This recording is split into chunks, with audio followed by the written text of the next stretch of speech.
உங்களுடைய YouTube channel மூலியமாக உங்களுடைய வியாபாரத்திற்கு ஏன் விற்பனை அதிகரிக்கவில்லை? ஒரு பிஸ்னஸ் ஓனராக ஒரு ப்ராடக்ட் அல்லது சர்வீஸை ப்ரொமோட் பண்ணுறதுக்காக யூடியூப்பில் வீடியோ போட்டுட்ருப்பீங்க. அந்த வீடியோ பார்க்குறவங்க தேங்க்யூ சொல்லுவாங்க, சூப்பராக இருக்குன்னு சொல்லுவாங்க, அருமையான பதிவுன்னு சொல்லுவாங்க, நீங்கள் ஜீனியஸ்ன்னு சொல்லுவாங்க.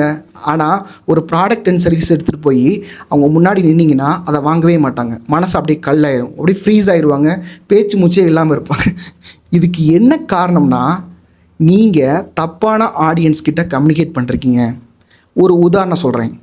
பணம் சம்பாதிப்பது எப்படி அப்படின்னு நீங்கள் ஒரு வீடியோ பண்ணுறீங்க. அந்த வீடியோவை யார் பார்ப்பாங்க? பர்ஸில் காசு இல்லாதவங்க தான் பார்ப்பாங்க. இதுவே 10 லட்சம் ரூபாயை 1 கோடி ரூபாயாக மாற்றுவது எப்படி அப்படின்னு ஒரு வீடியோ போடுறீங்க அப்படின்னா, நல்லா கவனிங்க. பணம் சம்பாதிப்பது ஒரு கலை, அந்த பணத்தை சேமிப்பது, சரியான இடத்தில் முதலீடு செய்து காப்பாற்றுவது இன்னொரு கலை. அப்போது பணம் வச்சுருக்கிறவன் 10 லட்ச ரூபா இருக்குது அப்படின்றவன் தான் அந்த வீடியோவை பார்ப்பாங்க. ஸோ அந்த 10 லட்ச ரூபா கையில் வச்சுருக்கிறவன் உங்களுக்கு நீங்கள் ஒரு ஐடியா கொடுக்குறீங்கன்னா உங்களுக்கு 1% கொடுக்க மாட்டாங்களா? கண்டிப்பாக கொடுப்பாங்க.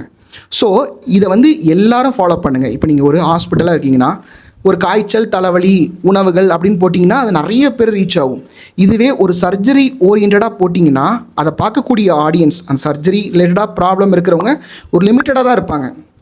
ஆனால் அவங்க உங்ககிட்ட ஒரு சேல்ஸ் கொடுப்பாங்க. ஓகே, இதே மாதிரி என்னுடைய கிளைண்ட்ஸ் எப்படி இதை பண்ணி சக்ஸஸ்ஃபுல் ஆனாங்க அப்படின்றத நீங்கள் தெரிஞ்சுக்கணும்னா, ராஜ வித்யாலயா சக்ஸஸ் ஸ்டோரிஸ்னு ஒரு பிளேலிஸ்ட் இருக்கும், போய் செக் பண்ணி பாருங்கள்.